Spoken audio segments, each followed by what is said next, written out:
An album a day is my exploration into the Korean music scene. This podcast will cover mainstream, indie, and some underground artists within the scene and provide both factual and opinionated commentary. The biggest benefit to sharing my thoughts this way is that it will hopefully expose you to more great music and exploration of your own. You're tuned into an album a day.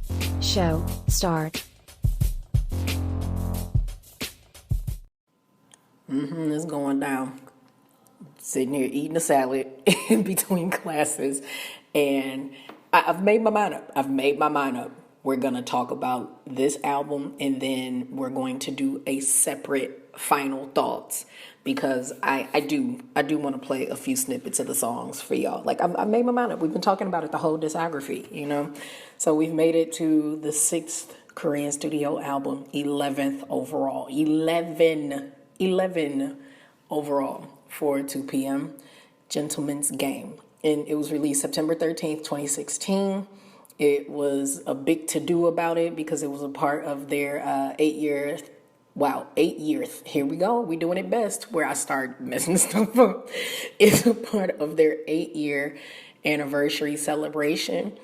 And it was ultimately the final release prior to inscription, their mandatory military service. So the group is officially on hiatus right now because they have a duty to land and country.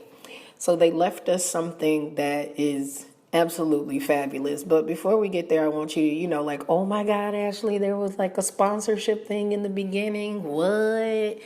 It's on all of the episodes right now. Right now it is, but they're sponsored ads and social media hashtags. But this show is truly supported by the efforts of my Migualas, the most amazing fan base a little entertainer like me could ever have. So shout out to them, but special shout out to my Patreon patrons, the student body, and the scholars who keep my vision of becoming your favorite Korean music historian, exploring all the industry from A to Z a real thing.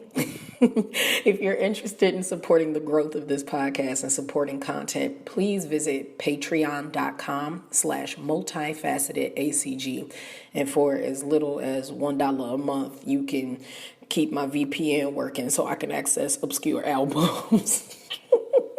I'm not having any difficulty here, but when I'm not in Korea, it is not easy, y'all. Some of these albums, like the next group we're getting ready to explore after 2 p.m., who I've never heard of. I couldn't find their albums in America. So let's keep it going. It's important and necessary. So let's get to this ranking. K-pop fans on a scale of 1 to 5, with 5 being essential listening and 1 not worth mentioning. The A3Day rating on Gentleman's Game is a 5. It is by far jumping from me flip-flopping over number 5, which I've been bopping to all day in between listening to this to get prepared for the podcast. It's nice. Oh boy, it's nice. It comes together just how an album should. Nothing feels out of place. There's this little quick moment where you get a transition of more up-tempo songs and whatnot. And everything for the most part is, but it's just classy. It lives up to the name of the album. So let me give you a little bit of some background on it. Yes. Basically, they had the first bit of a teaser for it and everything around September 4th because Junho posted the schedule of 2 p.m.'s new album release and the teaser images and everything. He facilitated all of that beginning on the 4th, and then JYP Entertainment, of course, started chiming in on that September 5th through the 8th. And then there was a music video teaser around September 9th, and then a track list and an album spoiler released on the 10th.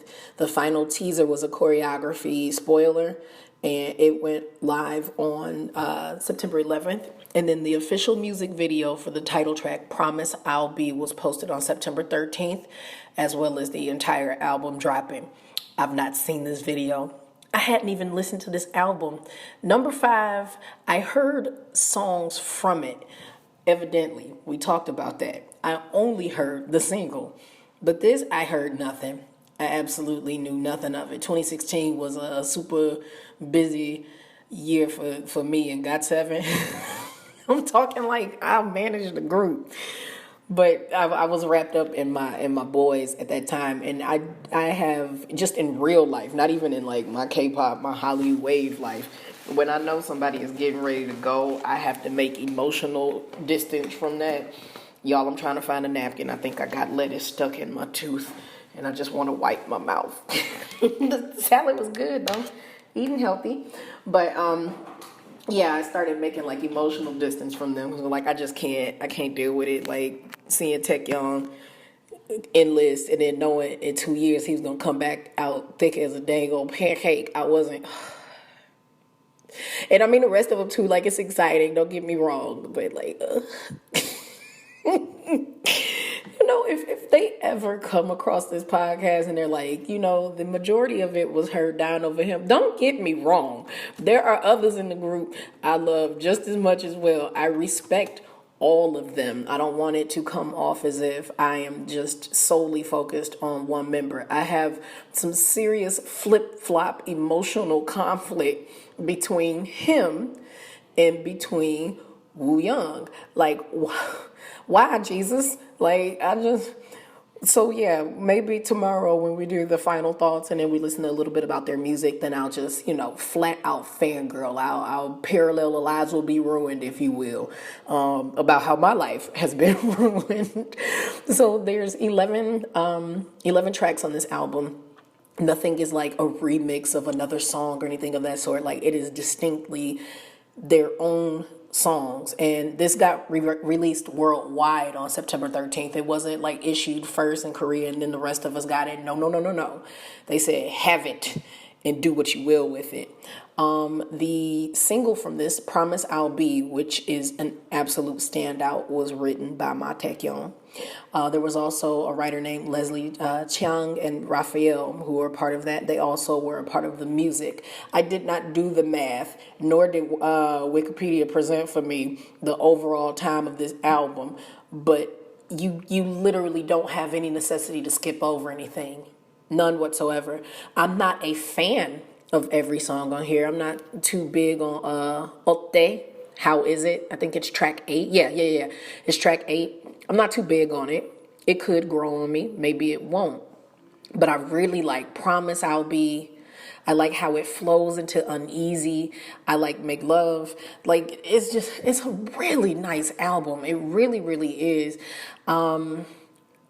Nothing about it is out of place. It's a solid R&B album. It was a really good sign off to them, giving us such a comprehensive discography between two nations. Of course they have their Japan market and they released quite a bit of things exclusively there.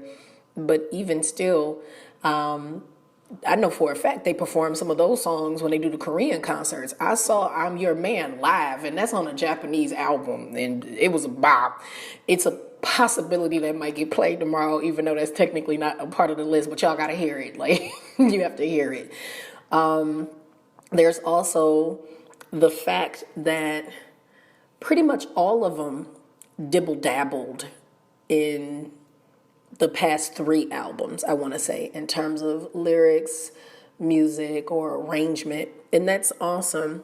We do a lot. Again, this is recorded in fall 2019, but fans and passive consumers, if you will, of this thing that we love, a lot of us love to shout to the high heavens about the necessity, the authenticity of being able to write your own content or compose and things of that sort. And there's quite a few who do, and quite a few who will continue to do so in the future as we get further along and more people debut and things of that sort.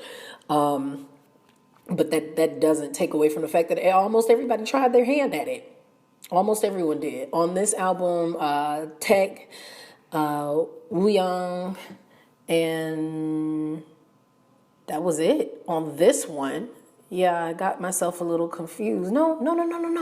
I'm wrong. Didn't Chansung do one? Chansung did some songs. Okay, y'all, I addressed it once before that I have a tendency of forgetting him. It's not intentional. I know he's there. I do. And his glow up has been exceptionally real. But I just... he's still stuck in that moment in time where I just blocked out Magnes. Like, I'm sorry. I just, it's not even intentional to disrespect him in this way. He's such a nice man. I just don't be thinking about him because he was the baby, even though he ain't nowhere near baby age. Western age, he's 29. Ain't no baby about that. That ain't a baby. That's a grown man. So it's not intentional to do him like that. I don't mean it. I don't mean it. He was the last to enlist as well. He enlisted June 11th, 2019. So, like, everybody is doing what they supposed to do. Like, Junho, now, okay, see, I said something about Wooyeon, but, like, occasionally Junho like to get all up under my blood system, too, and everything. That's not even a word. Blood system? What are we doing? Like, everybody is doing what they're supposed to be doing. The whole group is just taking care of business. I can't wait for Wooyeon to come out. He enlisted July 9th of 2018. He gonna be like your favorite sweatshirt thick. I'm gonna be so excited about it.